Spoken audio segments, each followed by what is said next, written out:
Good day everyone. Today is day 24 of Project Dream Life, and yesterday pinag-usapan natin yung what is a sales funnel. Today naman I will show you how content creators and influencers utilize the sales funnel para kumita dito sa social media. Okay, papakita ko sa inyo yung estimated earnings sa online course na pinopromote nila. So, ayun, tignan natin. So, ayun guys, first example natin is si Hamza. Most of his content is self-improvement. And ayun, makikita ninyo yung kanyang landing page dun sa binibenta niyang online course. Yung halaga ng online course niya per month, which is $199 per month. And meron siyang estimated members na 1,200 yung members niya as of now. As of now na declared dito sa landing page niya. And then makikita ninyo yung landing page and try natin i-estimate, no? 199 times natin sa 1,200.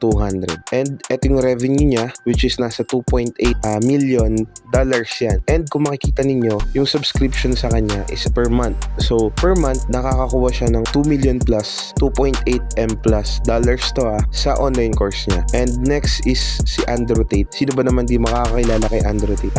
Social media influencer siya na nagpo-promote din ng online course. And makikita niyo dito yung Real World. Ito yung online platform niya na kung saan dito siya nagbebenta ng online course. Ayan, medyo mahaba yung kanyang landing page. Makikita niyo dyan guys yung courses na available nila, which is nasa around 18 plus yung pwede nyong aralin. Again, as of now ito lang yung declared 18 plus. So sabi dito nasa around $49 yung online course nila, and as of now nasa 170,000 yung members niya. So try natin i-estimate 170,000 times natin sa $49, nasa 8.3 M dollars. Times natin sa 12 months, it's equal to $99,960,000. So ayun guys, bakit ko nga ba ito pinapakita? It's just to show you na malaki talaga yung kinikita ng mga online influencers sa pagbebenta ng online course.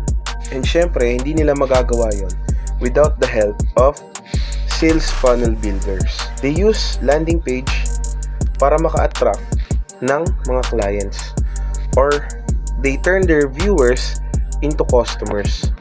So basically, gagawa lang sila ng content and lalagyan nila yon ng link.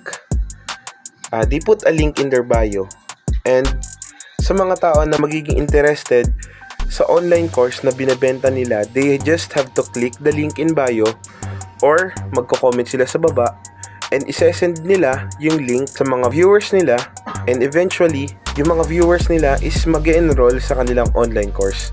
And dito pumapasok yung kita or profit sa mga online influencers. That's the importance of having a sales funnel. If you're a content creator or a business owners, or meron kang online store na gusto mo magpa-build ng sales funnel, just message me or DM me and I'll help you with that. That is all. Thank you for watching. Follow for day 25.